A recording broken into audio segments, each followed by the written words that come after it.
గతంలో అంటే ఓన్లీ అసలు ప్రెస్ మీట్లు తప్పించి ఏముంది, బటన్స్ నొక్కడము అంతే తప్పించి ఎవరి అకౌంట్లు ఏం పడుతుంది మనకి ఏం తెలియదు. ఇదేంటంటే బాగుంది, ఇన్ఫ్రాస్ట్రక్చర్ బాగా డెవలప్ అవుతుంది, కంపెనీస్ మంచి మంచి వస్తున్నాయి, సాఫ్ట్వేర్ అన్ని ఉపాధి పథకాలు మంచిగా వర్కౌట్ అవుతున్నాయి, చెరువులు బాగుపడుతున్నాయి మంచిగా. బాగుందండి, చాలా బాగుంది సార్. ఇప్పుడు పోయినసారి ఇచ్చారు ఫ్రీ అని చెప్పేసి అన్ని ఉచితాలు ఇచ్చేసి మనకి డెవలప్మెంట్ అనేది లేకుండా చేశారు, అవునా? కానీ ఈసారి అనేది మనకి కొన్ని కంపెనీస్ అనేవి వస్తున్నాయి, ఎంప్లాయ్మెంట్ వస్తుంది. ముందు ఎంప్లాయ్మెంట్ ఉందనుకోండి, ఫ్రీ అనేది ఎవరు ఆలోచించరుగా. ఎంప్లాయ్మెంట్ లేకున్నప్పుడే కదా ఎవరైనా సరిపోయి బొచ్చు పట్టుకొని ఇంకో దగ్గర అడుక్కునేది. ఇప్పుడు ఆ ప్రాబ్లం ఉండదుగా. అది సార్ కూటమి పరిపాలన అయితే బాగానే ఉందండి. అన్ని రోడ్లని ప్యాచ్లు అన్నీ వేయించారు, అంతా పర్వాలేదండి, బాగానే ఉంది. ప్రజలకు కూడా కొంత నమ్మకం ఉందండి, ఎందుకంటే మంచి చేస్తారని ఒక నమ్మకం.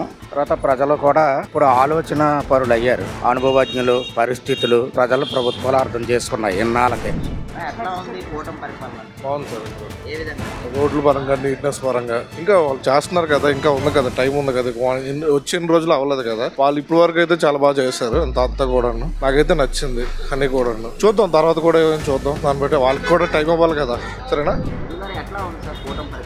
చాలా బాగుందండి. ఇంతకు ముందు 6 సంవత్సరాలు 5 సంవత్సరాలు ఇబ్బంది పడ్డాం, చాలా ఇబ్బంది పడ్డామండి. ఇంతకు ముందు అంత దారుణమైన ప్రభుత్వం ఇంతకు ముందు ప్రభుత్వం ఉంది కదండి, అంత దారుణమైన ప్రభుత్వం అసలు నాకు తెలిసి ఉండి కూడా ప్రపంచం ఉండదు అని కూటమి ప్రభుత్వం వచ్చాకండి. చంద్రబాబు నాయుడు గారు కానీ పవన్ కళ్యాణ్ గారు కానండి చాలా బాగుందండి. చంద్రబాబు నాయుడు గారు ఉన్న నాలుగు కూడా ఇప్పుడు కూడా 100కి 1000 సార్లు చంద్రబాబు నాయుడు గారి వల్ల డెవలప్ అవుతుంది, వేరే వాళ్ళ ఎవరి వల్ల అవ్వదు సార్. నేను చెప్తాను, రోడ్లు అవి అయితే బాగా డెవలప్మెంట్ అయ్యాయి, గవర్నమెంట్ సర్వీసెస్ కూడా అన్ని చాలా బాగున్నాయి. గతంలో కంటే ప్రతిదీ ఇప్పుడు చాలా అభివృద్ధి అది కనిపిస్తుంది.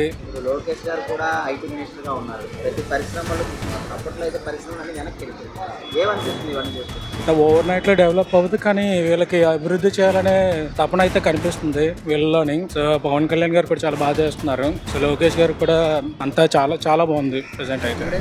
ఐటీ కంపెనీస్ ఓపెన్ అవుతున్నాయి, జాబ్స్ అవి వస్తాయి కాబట్టి అది బెటర్ సార్. ఇంత ముందు ఏంటంటే 5 years నుండి ఐటీ కంపెనీస్ జాబ్స్ ఏవి వచ్చేవి కాదు, ఓపెన్ అయ్యేవి కాదు.